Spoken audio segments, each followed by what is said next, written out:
Hey everybody, welcome back to Airsoftology Monday's Q&A show. The show that answers your questions, helps you in a pinch, and also is shamelessly self-promoting brand new patches. I'm gonna try to get them close. Actually, you probably can't see when I get that close. They just showed up. Thank you, Mojo Tactical, for getting these things in a pinch for me. He was super stacked up. He does such good work, and that's why I love hanging out with the guy. These are new woven patches. They're okay, so if you guys aren't familiar with woven, you have PVC, which are the current patches that I have just a few left of the brown of the classic logo. This is the new logo. You have embroidered patches, which you've seen forever and ever. These are woven, so they're actually cloth, but they're really fine detail, like super good. So think of it like a high def version of an embroidered patch. I freaking love these. So I do have the Airsoftology logo patch up on the site. I've got a call your hits, kind of a call your freaking hits, just minus the freaking part, a la kind of a very font you guys should be familiar with if you play video games. I've got both of these up on the site right now. They are live as of the filming of this video, and they are $8 a piece, shipped anywhere in the world. So guys, get them while they're hot. This one I did a smaller batch on. I did about half the order that I normally do, so they won't stay in stock that very long. In fact, I've only got 100 pieces of each, and I always keep a few back for my friends and things like that, and a few back for me. So there'll be about 90 or so to go out of each one. So if you guys want these, you should definitely jump on them over at airsoftology.com/store. So guys, enough of the patches for me. Let's jump on into what you're really here for, and that is your questions. Craig Bannock writes, what's the point of some companies making aluminum airsoft BBs? You really can't use them in games, and I've heard that they can ruin your barrel. Craig, absolutely right. In fact, Mad Bull even made some Target BBs. I don't think they were aluminum. I think they were softer metal. So they were kind of like either a soft aluminum alloy or maybe even like a lead-based one. I remember these are years and years and years ago. They sent out samples to a few reviewers and that was it. So yeah, there are some companies that make 6mm metal BBs. Now the benefit to them, the actual hard metal ones, are they can be extremely precise. They're essentially ball bearings is what they are. Aside from that and saying they're Target BBs, they are incredibly unsafe. They are not something you're gonna wanna run in your airsoft gun. They're unsafe for the other end, and you're absolutely right, they will scratch the crud out of your barrel. Even if they are perfectly smooth and polished, you're talking about metal on metal here, it's gonna cause some issues as that BB bounces down your barrel. So all in all, a terrible idea. I really don't encourage them to be out anywhere in the market. Plus the price though. I mean, they're so expensive to produce and so expensive to actually purchase that does make it cost prohibitive for other people. But yeah, terribly unsafe, terrible bad idea, and I wouldn't even use them for target practice just because they'll ruin your nice barrel. Greg McCurry writes, are tracers a good idea for CQB? Thanks. Actually, tracers are great for CQB, but remember, tracers work both ways, and that's why I think they do work very well for CQB arenas, because when you shoot a tracer out, people can actually see it coming back. Now, typically, in the air, if it's kind of like in a CQB arena, it's usually not super dark. And that's normally where you run tracer units, is at night games. So I've run them quite a few times at big mil sim ops, outside, in the dark, indoors in the dark, things like that. And they do give away your position because that BB comes gleaming out in the air, and of course they can easily figure out where you are and return fire that way. Chances are they're not gonna use tracers, so you're not gonna see their rounds coming inbound.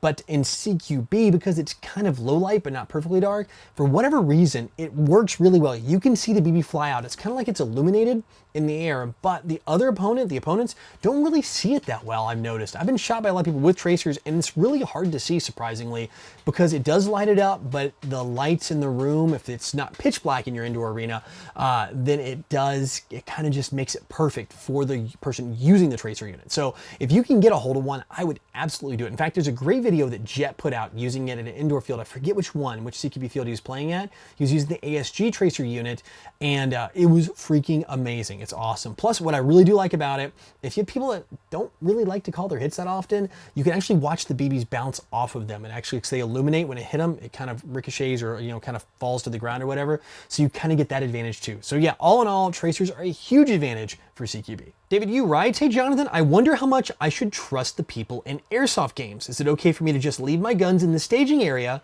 Thanks. Well, years and years ago, back in the dark ages when I used to play airsoft with the dinosaurs, it was fine to leave it out because it was just you and your friends. I mean, we'd leave our stuff just sitting out all the time. Now, not so much. I do have locking cases for all my stuff now. I have large cases. I will put locks in them when I'm gone. Typically things disappear when they're very easy to grab. and a large case is a little harder to grab, a little more noticeable. But even then, sometimes I will go to the point to bike chain those down to a table or something, just because, you know, one, gear's expensive. Let's face it. I mean, it's really pricey stuff. Airsoft guns are expensive too. You're talking, you can have hundreds, if not thousands of dollars of gear in there, and I've seen things disappear left and right. You could be at the best field possible with cameras everywhere, fantastic reffing staff, and things can still go missing, unfortunately. Sometimes intentionally, sometimes maybe unintentionally. People thinking, oh, it's my green gas can. I want to, you know, I thought I left it here, or my bottle of BBs, because a lot of people run the same brand BBs. So honestly, I would keep things out of sight, zip things up, keep it closed, tuck things away, make it less obvious. And things are going to disappear, the ones that are going to be more obvious and easy to grab. If you make yours just a little more difficult than the next guy, chances are your stuff's not going to disappear.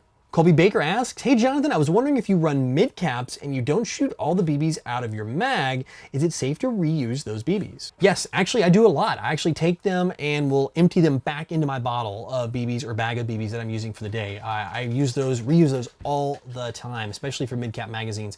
For pistol mags, the way they kind of feed in and out, they tend to kind of scar the BB a little bit. I've noticed the way the gas blowback systems work. So those I normally just get rid of. There's not too many BBs there anyway. But when it comes to the mid caps, I absolutely empty those back into the bag or the bottle and reuse them. I've yet to have any issues, and I think unless you drop the mag on the ground, get a bunch of dirt into it and debris, at those times I would probably say don't reuse it. But if you just had them in your pouches and they've been clean, no problem, yeah, sure, why not? Lee Leader writes, hey John, I have a quick question. Do you know of any services that can help me find some nearby fields? Thanks for looking into this. Actually, yes, there's quite a few good ones out there. I'll say from the best from the retail side, hands down is Airsoft GI. They have probably the best retail store or the actual field locator on a website, which is, you would think is counterintuitive because, hey, they're a retailer, they're trying to sell you something, and they're actually going to point you out to places that are competitors of theirs. So I think it's fantastic they're doing that. It's one of their great tools on their website. If you didn't have it, by the way, I'll put links to both of these down here in the description below. The other one, which is truly independent, is Airsoft C3. They're relatively new. They've come out, I guess, late 2015 is when they hit the scene, I think, maybe early 2016. I'm not sure exactly when they released. And they have probably the most exhaustive retail locator, or actually store locator, field locator, and even team locator. And you could submit your own team or your own field if it's not up there as well. So those are all great tools. In fact, Airsoft C3, like I said, hands down, is probably one of the easiest and best ones to use. So yeah, if you're looking for a field in your area, definitely check both of those resources out. Well guys, that's it for questions this week, and that means it is time for the Code Red Headsets video recommendation of the week. And this one is actually kind of a bit around the real gun world, but I thought it was just so funny and absolutely so hilarious. This guy is so great. His name's Terrence Popp. He runs a site called redonkulous.com. This guy's a 20-year Army vet. He was in the Special Forces. He's done a lot of stuff. And this one is the rules of a gunfight.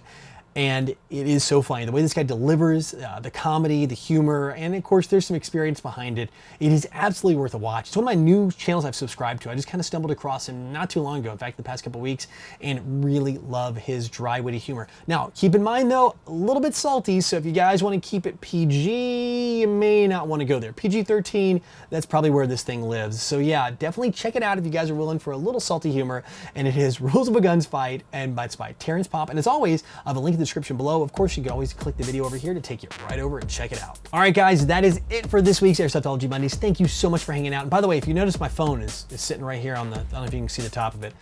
Every Monday when I'm shooting a film, or actually the day before Mondays, usually it's Saturday or Sunday, and this one's on a Sunday when I'm filming, I bring everybody in from live.me to come watch the filming. It's kind of like a new thing that I've been doing, and it's really turned out great. By the way, I love you guys. I'm talking to the guys in the live stream. You guys are all awesome out there.